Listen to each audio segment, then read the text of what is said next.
Hello, everybody. Good evening. Oh, just sitting and relaxing, and something comes in and gets you all fired up, huh? Well, I don't know how far Watchtower is really going to push this. I mean, it's really disturbing because we live in an age when personal identities are too easily stolen. We even see in the news now Mark Zuckerberg is before the United States Congress because so much personal data was allowed to be, I guess it was breached on the Facebook. Even his own. Even his own. And to have Watchtower come out and do something like this to their members, I also wonder how many other religions, how many other cults are going to follow suit. But the thing that I wonder is that, you know, in the past couple of years, we've all been talking about the bunker videos, and we're all going to have to hunker into a bunker video or into a bunker when, you know, the Great Tribulation breaks out.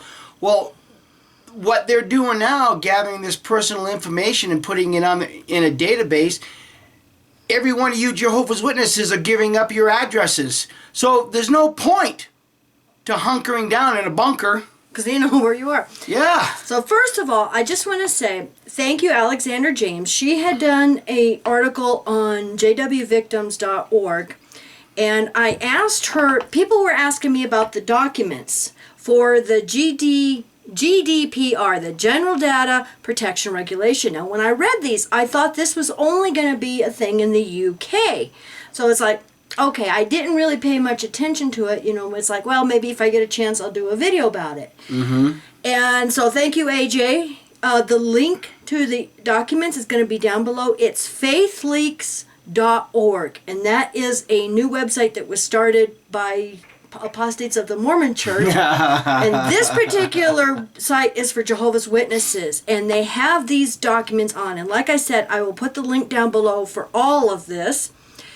But I wanted to mention the April 2018 announcement and reminders for the elders only. Now, I'm not going to read all of this because it's talking about this personal data thing. And like I said, I thought this was just going to be in the UK. But the very last sentence is, Secretary, inform the body of elders if any publisher refuses to complete the consent form. So if you don't Dissenters are going to be isolated. Dissenters are going to be checkmarked and isolated, and they're going to know exactly who the dissenters are now. You see how dangerous of a game these guys are now playing? Yeah. This has gotten, and I think the world needs to know about this. But really, if I understand this right, and with the accompanying video we're going to play, they're going to have this database so that, you know, they'll know who each brother is. They'll do like maybe some sort of background check. There's a verification process they mentioned. Now, I have a serious question for the 8 reigning idiots in New York. Correct me if I'm wrong, you 8 lovely idiots. But if I remember correctly, you guys were in some sort of legal altercation to where you had to give up all of this data regarding the names of pedophiles. And you said it would take forever to recover that because it's so massive, or there's so much data. But yet they had to pay $4,000 a day. But yet look at what they're setting up. Look at what these idiots are doing. They're setting up a database that they can get information just like that at the click of a button. And I don't think everybody realizes what this actually means. Now, I want to thank Rom, who has been sending me some incredible information. Thank you, sweetie.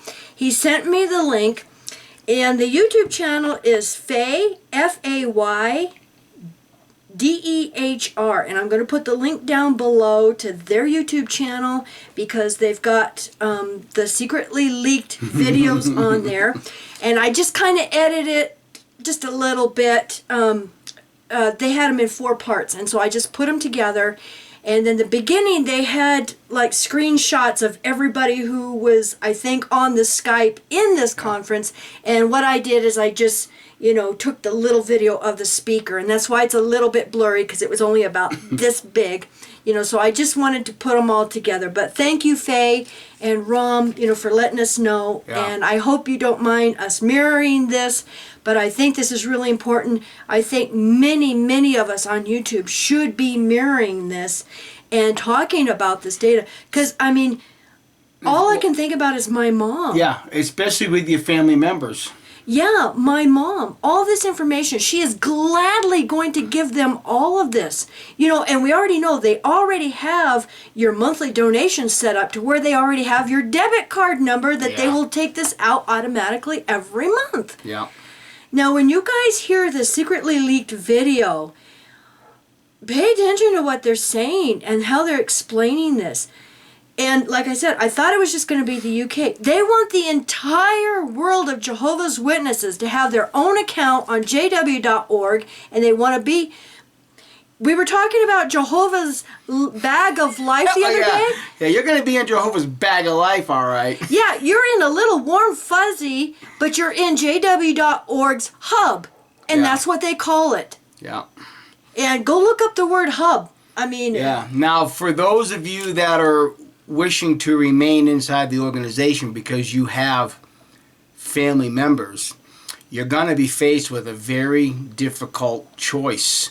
Yeah. Because as Kim read, and it bears reading again, there's a special notation to the secretary: inform the body of elders if any publisher refuses to complete the consent form. Now, what that'll actually mean, we'll have to wait and see, but we do know that the organization is very well aware of all of the dissenters. That number is growing, and they're also very well aware that the dissenters are just staying in there hoping to wake up their family and friends, and they're having success, Watchtower. Yeah. Now, when you listen to this video, it's plain to us that not only do they have your publisher card, and it's going to be held electronically now with all the information, and you have to go through a verification process. Now, this means that if you have ever been a dissenter or, done anything, it's going to be in this file, which means I'm thinking it's also going to have all the pedophiles in this file, too. Well, time will tell. Because they've already got all of the, records from all these judicial hearings. That's already, held electronically at Watchtower. But, I just want to say, for those of you, dear brothers and sisters who are still stuck in because of friends and family, our hearts and thoughts and prayers go out to you, because you're going to have a difficult time ahead of you real soon. You're going to have to make a choice. Yeah. Submit or get out. Yeah. And that's going to be very difficult for you. So, just know that, we're thinking about you. And I'm praying for you, hoping that you'll be able to have the courage to do the right thing. And for some, it might entail leaving some of your family members behind. Yeah. And nobody can tell you what to do. That is your decision. So don't let anybody influence you. That's your decision. That's right. So we're going to play this video now, and thank you everybody for watching. And yes, I know I'm still working on the nail and coffin. Thank you so much. Everybody's emails are coming in. I'm still working on that, so we appreciate your patience. So just know that we love you all, and we're thinking and praying for you. Bye. Bye. Well, thank you very much, brothers, for coming. Recently, the governing body approved a project we call Publisher ID. And essentially what this does is means that we'll keep track of all the publishers inside of Hub. And that would also mean that the publishers' record cards could be kept electronically on jw.org by the congregation elders. And it could open up several possibilities for things that we really can't do well today because we don't know who the publishers are. It isn't exactly that every publisher is going to have a login. It just means that they have a publisher ID, and we have some basic information about them.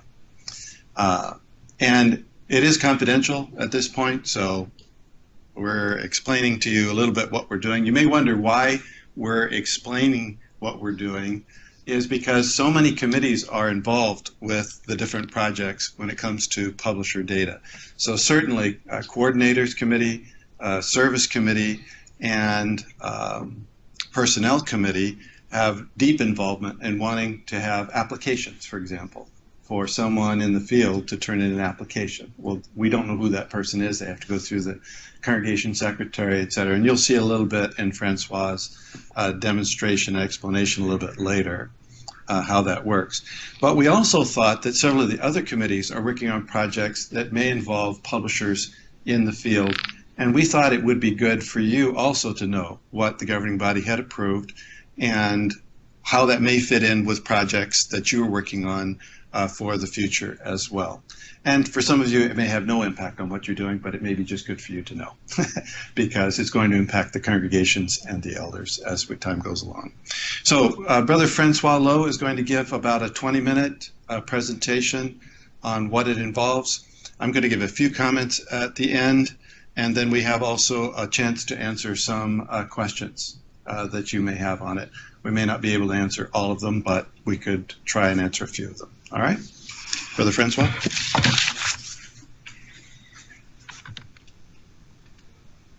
Okay, very good. So we'd like to just take you through some of the reasoning that led us to this project. There was a project team put together with brothers from Service Committee Office, Personnel Committee Office, Coordinators Committee Office, and also the World Headquarters Computer Department that had a look at the need for this project, which we're calling Publisher ID. So why do we feel we need to have a publisher ID, a digital identity for every publisher in the organization? Well, what we hope that this presentation will show you is that this project ends up reducing the work of the congregation secretary, which is an important consideration. We hope to also reduce the work of the branch office, and we'll hopefully show you why. We hope to reduce the work of the circuit overseer, the busiest brothers in the organization in the field, and hopefully we're less likely to lose track of important information related to publishers in the organization.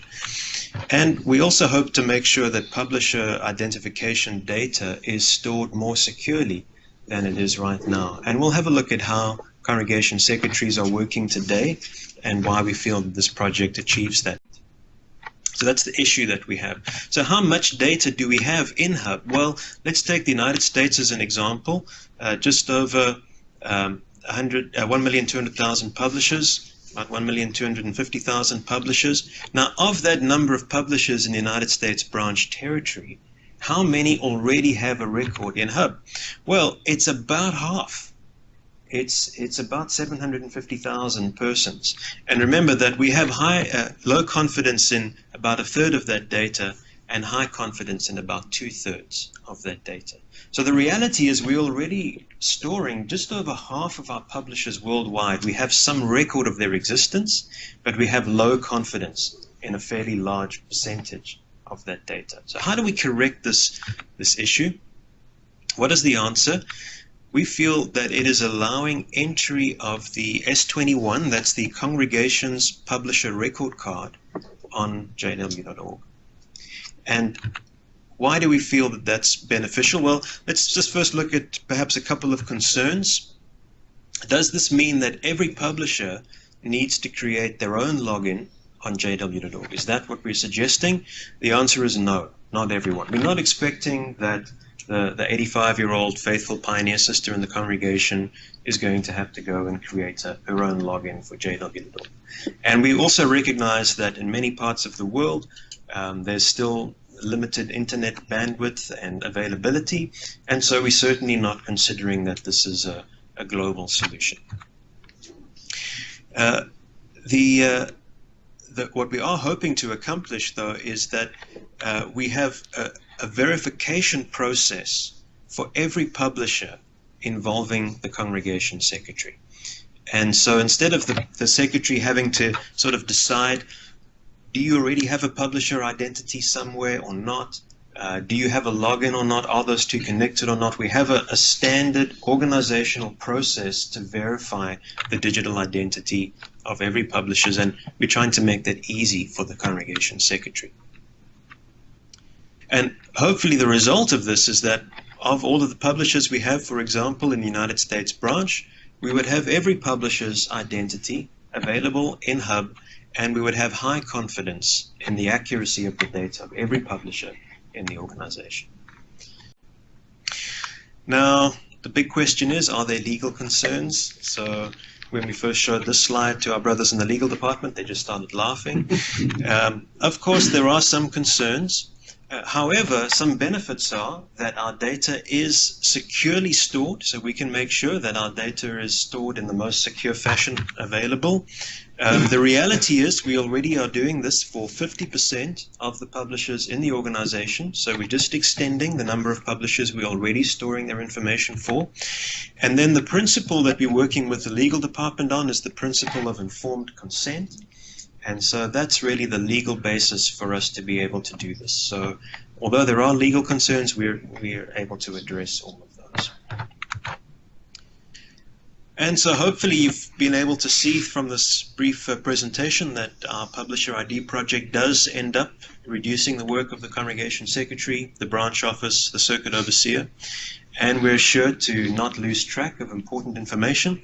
And we will also be storing this publisher identification data much more securely than we are storing it now. This has a lot of potential future benefits, this project. What about a midweek meeting schedule? What about congregation duty assignments, cleaning schedules, emergency contact information for publishers in the congregation, an outgoing speakers list, public talk scheduling within a circuit, and so on? All of these tools for congregation elders become possible once we have a solid basis with our publisher identification data. So that's our benefit. Question is, when should we expect this? Well, knowing that this is the groundwork for 13 approved projects, we've been told by the Coordinators Committee to give this priority. And so the World Headquarters Computer Department is already actively working on this. But we feel it's about 8 months of work for the basics, which we plan to start in earnest in September of 2017. And this is being built as part of what we call the Central Data Hub. And we're very happy to arrange for a technical discussion for any of the technical departments represented here. I think MEPS, we've already shown you our Central Data Hub architecture. But if anybody else would like a technical discussion, we're happy to provide more details about that. And that is it for me. Thank you very much, brothers. We have a few minutes. I didn't know if some of you had any questions. We'd be happy to. Yeah. So you mentioned that the publisher ID does not necessarily equal a login on jw.org. So if I was a publisher and I go to jw.org and want to enter an application, does that require a login? It does require a login, and having your ID available to the secretary makes it much easier for him to connect your. So for some publishers, or actually, I mean, it will increase the number of logins then on jw.org. Yes.